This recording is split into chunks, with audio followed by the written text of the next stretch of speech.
Gladys. Okay. Hindi si Gladys na ano yan, ha? Hindi. Dahil, ang magiging anak ng si Gladys na sinasabi ko, Chicharon. Guevara. Okay. Goto. Okay, mga kaibigan. Kanina kausap ko si Ryan doon sa tape at kasali pa nga si Bossing doon, nag-interview. Nandito naman yung mami at kasama natin para makumpleto na yung mga chismoso dyan sa mga gustong malaman nila. Okay. Juday? Hello po. Okay. Hello. Okay ka, pwede ka ba namin abalahin? Hindi ka ba nagpapa-merienda? Nagpapa-merienda sa baby mo? Tulog lang. Tulog lang, okay. May tanong kay Ryan kanina eh. Sabi niya, ikaw daw ang may gusto na sundan agad si Baby Lucho. Totoo ba yun? Napag-usapan din naman po namin yun. Nung bago ako nanganak, sabi ko sana masundan agad kasi hindi na rin naman ako bata, 32 na ako. Baka mahirapan na ako sa second na pregnancy. Pero titignan ko namin kung kakayanin. Kailangan mo nang babalik muna ako siguro sa trabaho pansamantala and then bakasyon ulit kung sakaling mabuntis. Alam mo, naisip ko nung araw yan na ang magulang pwedeng itanong agad ng gobyerno, ilang gusto mo maging anak? Tapos manganganak siya isang time lang. Kung kunyari, tatlo agad ang lalabas. Tapos, hindi ka na maghihirap, di ba? Kung sakaling gano'n. Oo nga, yun din yung iniisip ko. Di ba, magandang batas yun. Kung sakali ba, at ganangyari yun. Tinanong kayo ni Ryan talaga bago pa si Baby Lucho. Ilan ang baby gusto nyong magkaroon? Ilan ang isasagot mo? Ako, ideally, gusto ko po talaga 3 to 4 kasi tatlo kami. Tapos masaya naman kami ng magkakapatid kasi pag magkaaway ko yung isa, may kakampi akong isa. Correct. Maganda. At saka masaya kasi kapag halos magkakasing edad lang kayo dahil nagiging magkakabarkada kayo end eh. Yung barkada mo yung baby mo. Ito sa totoo tayo, Juday. Inuulan na raw ng endorsement si Baby L, si Baby Lucho. May mga inquiries, may mga gusto pong makipag-usap. Kami naman napag-usapan din naman namin ni Rai. Pero syempre po, ayaw naman namin isubject yung mga bata sa maagang parang pinagtatrabaho mo agad. Pero bahala na po.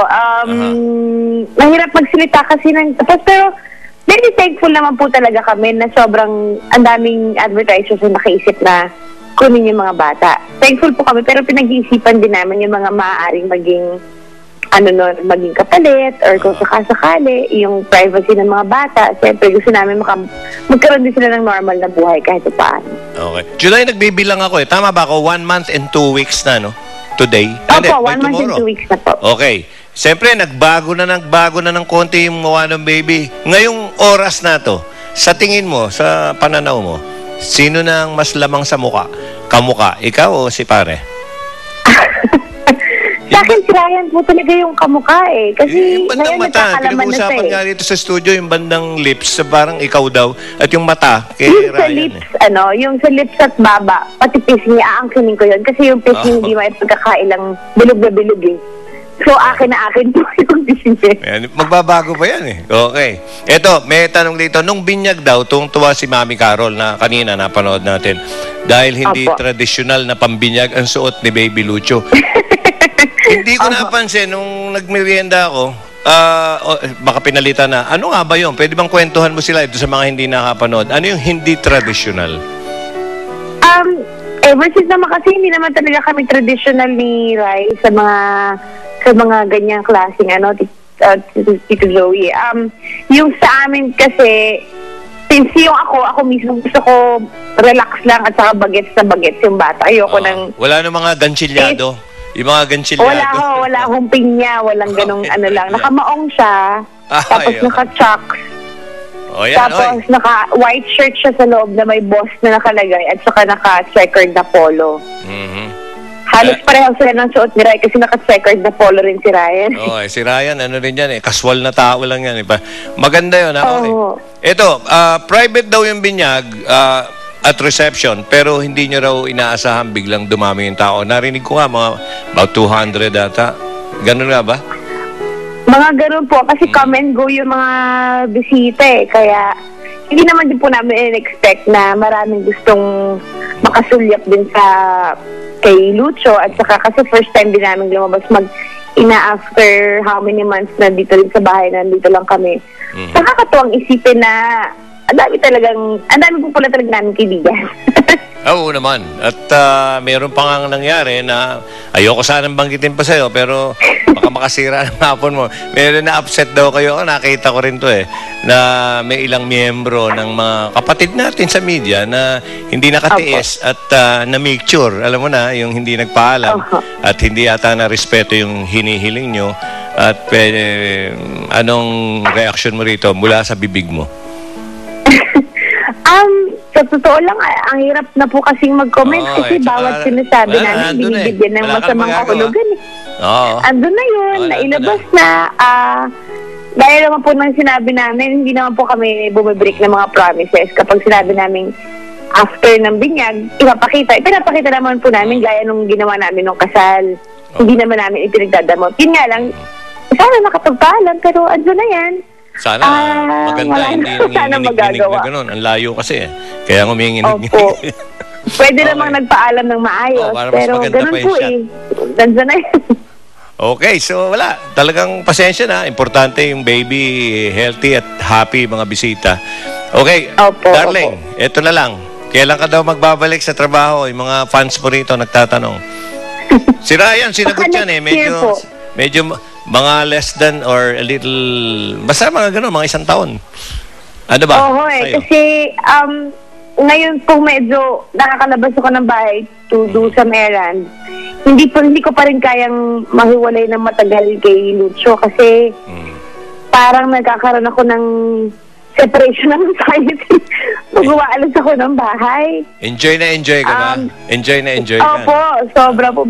Mahirap sa simula pero ngayon kasi ang dami ng development sa kanya, yung nakaka-anlag na siya, tapos napapangiti mo na siya. Yung nangihinayang ako pagka merong isang moment na hindi ko makita, parang baka ipagsisi ko. Okay. So, siguro pwede mga guessings pag nakabalik na sa tamang sukat ng pangatawan ng sarili ko. Babalik naman first po ako. baby mo yan, marami. Mga ilang panahon na lang, magmumura na yan.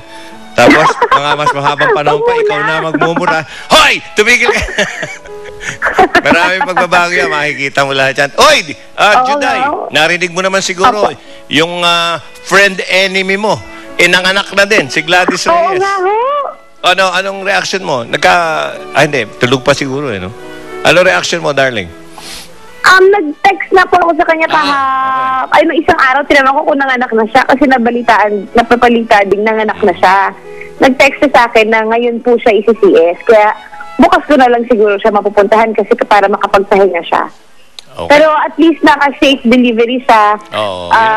Salamat po sa lahat ng prayer. Importante. Juday, mensahe mo lang sa mga fans mo at nandyan lahat yan. Sige na. Naku, una po sa lahat, salamat. Star Talk, salamat din po sa pagbibigay ng chance na makapagpaliwanag kami kasi I'm sure may mga iba dyan na syempre hindi naman lahat Tito Joey ma-explain mo ng maayos. May ibang will always take it against us na naging privado na naman yung reception at lahat-lahat. Pero thank you po na naintindihan kami ng ibang mga tao. Sa mga hindi po nakaintindi, ganoon po talaga ang buong proseso na po. Pasensya na lang. Pero thank you po. Sa lahat ng mga nag-iintay, pabalik naman po ako. Nag-ine-enjoy ko lang muna po itong bago namin baby at kailangan ko lang po munang magpa-impis ng pisngi para sa pagbabalik ko hindi naman ako mukhang katawa-tawa. Hindi, Oy, naghihintay na. Speaking of naghihintay na yung baby mo. Balikan mo na. Thank you very much, Juday. Thank you po. Thank you po very much. Okay, ayan na po. At magpapamerienda na si Juday. At mga kaibigan, habang kayo nagmimerienda naman dyan, ito pa ang isa. Si Ogie Alcacid, aminadong tensyonado. Natitensyon sa nalalapit na kasal nila ni Regine Velasquez. Aba, mga kaibigan, abangan nyo yan. At sino ang in-award?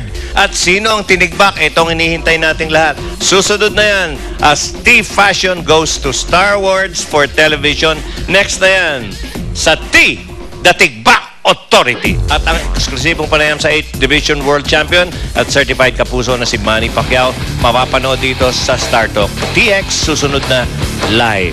Babalik, Star Talk TX.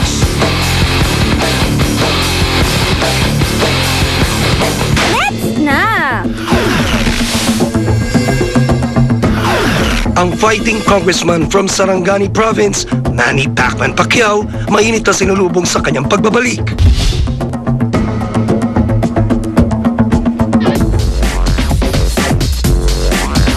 This portion was brought to you by Magic Coated.